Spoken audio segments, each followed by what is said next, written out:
this, everyone. I have no idea what the next Legend of Zelda is going to look like, but I was hoping that I'd be able to give out a couple of small ideas and possibly some small to big ideas, you know?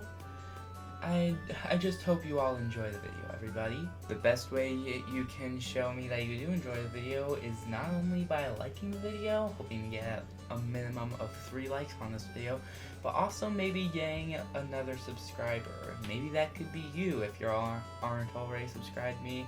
I appreciate every one of my subscribers. I lost 2 about a week ago, and I'm now at 70. Let's see if I can get to 100 by March. Let's see. And please hit the notification bell and I'll make my next video on a ranking episode actually.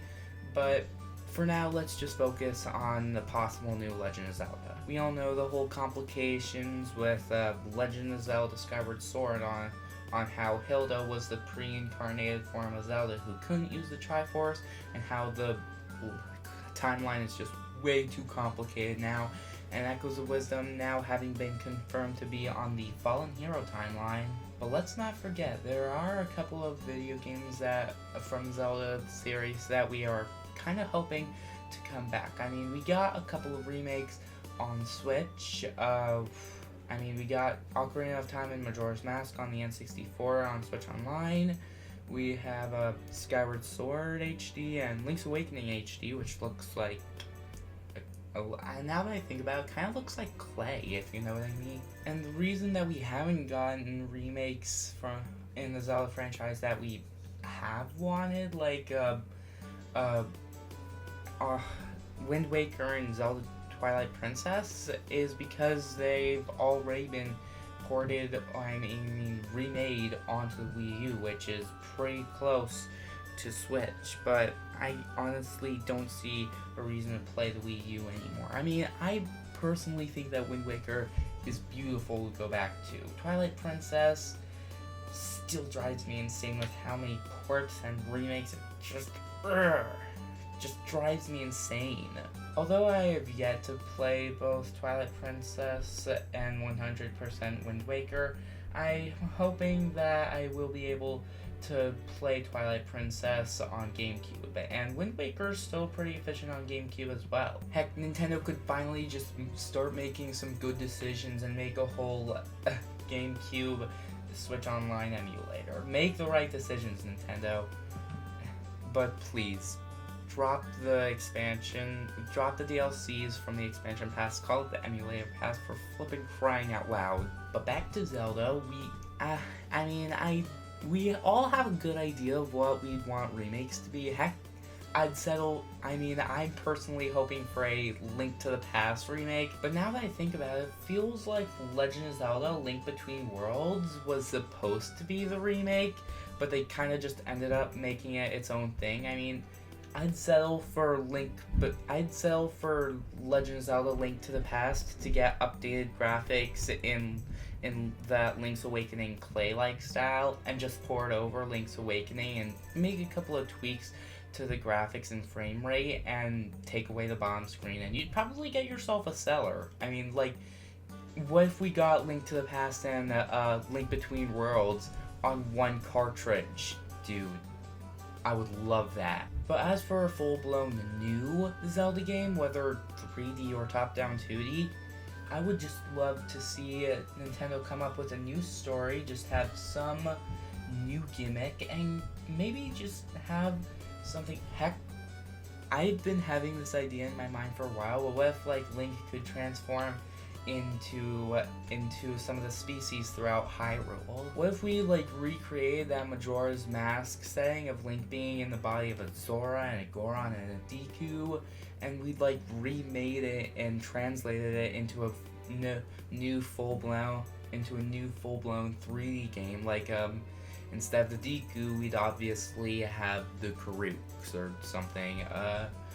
Gorons would still be Gorons, and instead of Zora, I guess that we would have something that would still be able to breathe underwater. I don't know what, though.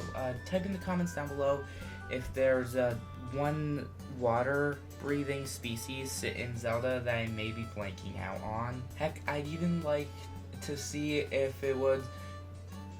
What if Link would also be able to transform into a Riddle? Heck, I would love to see that for Zelda. What if, like, Link and Zelda had their own type of transformations specific to them? Like, I would love that. Being able to see how Link and Zelda would not only be able to defend themselves, not only as their beings, but also as themselves. I mean, Link has his whole sword thing. I mean, up until recently, Zelda never really had her main weapon thing, being the wand, until Echoes of Wisdom, being able to create echoes. But that doesn't really qualify now, does it? What if instead of a sword, we gave Zelda, like, a spear? I would like to see Zelda in being able to use the style of some sort of spear technique that's unique to her. And I would love to be able to, like, what if we gave, like, Link and Zelda separate, two different stories that both lead into the final boss? Like, what if we start the game out as Link, but in certain points stuff happens, and then we either see it happen from Zelda's view at a certain point, or what's happening what's happening with Zelda while what's happening with Link is going on. Heck, maybe even some of Zelda's story would have, like, a sort of cause and effect on what's happening to Link. I would love to be able to see some type of new Zelda story where we're being able to see the events of what's happening on Zelda's side of the adventure, because Zelda has had her share in adventures. I mean, we have Tetra, who's a pirate. We have who else? We have that Ghost Zelda from Spirit Tracks. We could be, and we even have Echoes of Wisdom, which is just, I mean, there's a couple more examples I'm having a hard time thinking about, but if we were to, like, get a Legend of Zelda being able to feature different sides of the story coming from either Link or Zelda's perspective, or two different events happening that Zelda and Link both find each other in, and then finally they meet together, and you're able to, and there's different phases of the boss fight that you fight with both Zelda and Link. Dude, I mean, I feel like I'm kind of repeating this stuff, but I would just love to see that concept. And honestly, I think I would like to be able to see some type of magical instrument again. I mean, we have our share of magical instruments. I mean, from Oracles of Ages and Seasons, we have, like, a harp or something. I can't exactly remember. My memory is a little bit foggy because I don't exactly remember playing those games too often. I mean, I do remember playing Wind Waker often, which, as it entails, the Wind Waker, the Ocarina of Time, and I believe in Link's Awakening you went around collecting magical instruments to wake the Windfish. Oh, and in the first Legend of Zelda, Link would use, like, a magic flute. I mean, I don't know what Zelda's obsession with magical instruments is, but I would like to see it touched on again. I mean, it just has a quirk so charming. I just like how some things just have those quirks that are so charming and are the most memorable things that you can think of. I haven't played Breath of the Wild or Tears of the Kingdom, but of what I've seen, I don't think that there's, like, any magical instruments. So I guess it wouldn't be uncommon to see Nintendo touch on magical instruments for Legend of Zelda again, because why not, right? But I hope you guys enjoyed the video. Please hit the like and subscribe button, and please hit the notification bell, and I'll see you all next time. Cheers, so long, goodbye.